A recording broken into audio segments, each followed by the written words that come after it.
ɗaliba ta ce kuma a tare da taimaka mana take da sauran makarantu mu ne muka sata kuma ni ne nake wa'azi a tasirul iman nake muhadara to yan makarantar su sun taho ita kuma bata san wurin ba ta samu wasu mata tana tambaya ina ne ake wa'azin nan na makarantar malama Mardiya kawai matan nan suka sa ihu suka ce barauniyan yara idan barauniyan yara ne ina yaran da ta sata da wasu yaran a gani amma kai ce aka ka samu labari aka zo ka samu matan ai goya aka yi mu aka ce mun in zo wala sun gashi na an zo da ita na zo ba da shaidin cewa wannan malamin ba makarantar mu na irshadul umma da take kasan Malaba mu tana daga cikin malaman da suke karantawa to da suka zo lokacin jifa yawa yan sanda sun yi kokari bakin gurgurun yakan yawo abin yarin jaye su an fi karfin su nan take suka jawo ta suka kashe ta suka dauki mashin dina da nazo da shi garin yanka cece ta garin mu cece ta aka suka dauki mashin dina suka dora akai suka banka wuta yanzu dai an ce ta an kore ta ba gidanta na kwana ba dama ɗin wani gida na aje ta ina haya sai aka kira na aiki tun da daddare aka kira ni zan je dubu mota a malari da na zo gidan sai muka gaisa na ce mata to ni zan je aiki ina so sai da ce mutu shi ke nan ba damuwa Allah ya zai sai na cire naira 10 sai na ba yara na ce musu sai su na fita zan tafi sai na dawo da labiyar nan ne a jikina ina ce ya aka yi na ce sun yi labiyar sai ta ɗauko min sai na sa na fita ta yi kai ta ce kira ni na dawo cikin gida ita ce za ta je makarantar malama Madiya ta yi ce su wa'azi malamin su ta kira ta shi ke nan babu damuwa da yaran nan sai ta ce mu babu damuwa za ta dawo ta samu kunso kuma dama tana koyarwa islamiyyar da take karfe 2 na rana wato malama ce a makaranta ɗalibin malam wasu malam umar ɗalibin su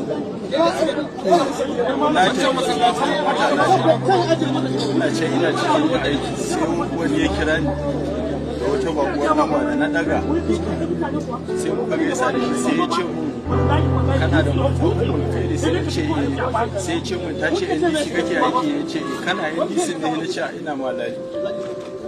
sai ya ce to an samu matsala ba kana ina da ya ce na cikin gari sai ya ce to matarka ta zo su tana neman wani makaranta za ta je wa'azi amma mutane sun kama da suna zargin ta saci yara na ce makarantar malamin Madiya ke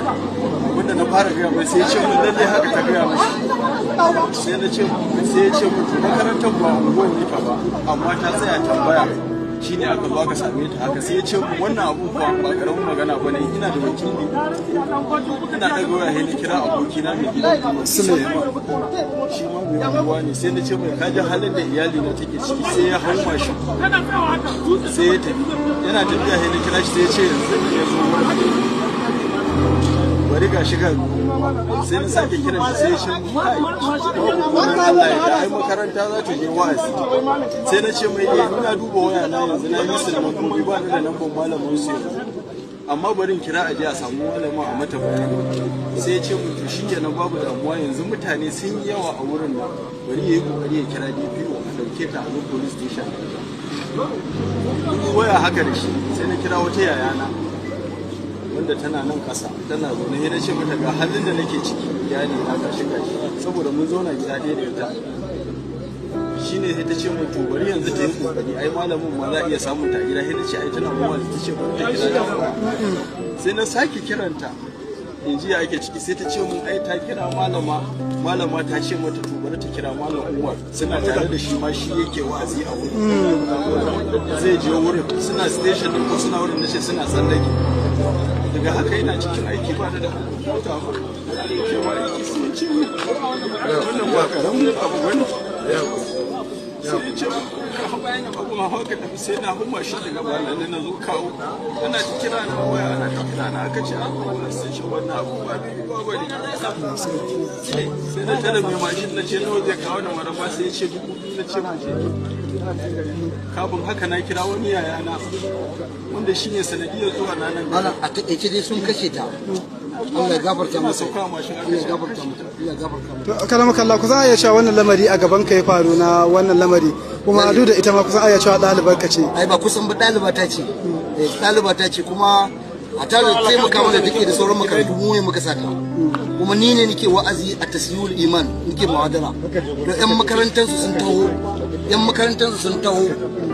ita kuma bata san wurin ba ta zo ta samu wasu mata tana tambaya ina ne ake wa'azin nan na makarantar malama Mardiya kawai matan nan suka sa ihu suka ce baro ne yara idan baro ne yara ne ina yaran da ta sata da wasu yaran a gani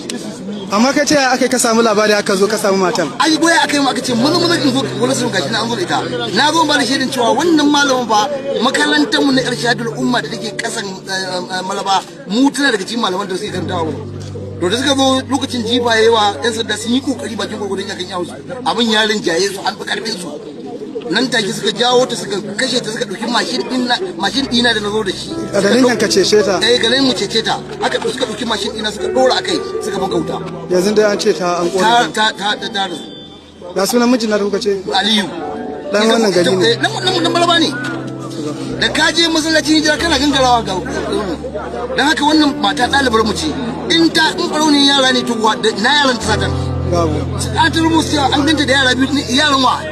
ina yaran su daga sai ana cewa akwai ƴaƴan can lokacin da wannan lamari ya faru kwarai kuwa ƴaƴan da ƙananan sun zo lokacin zan tana ce da wuta la ilaha saboda tsabar rashin bincike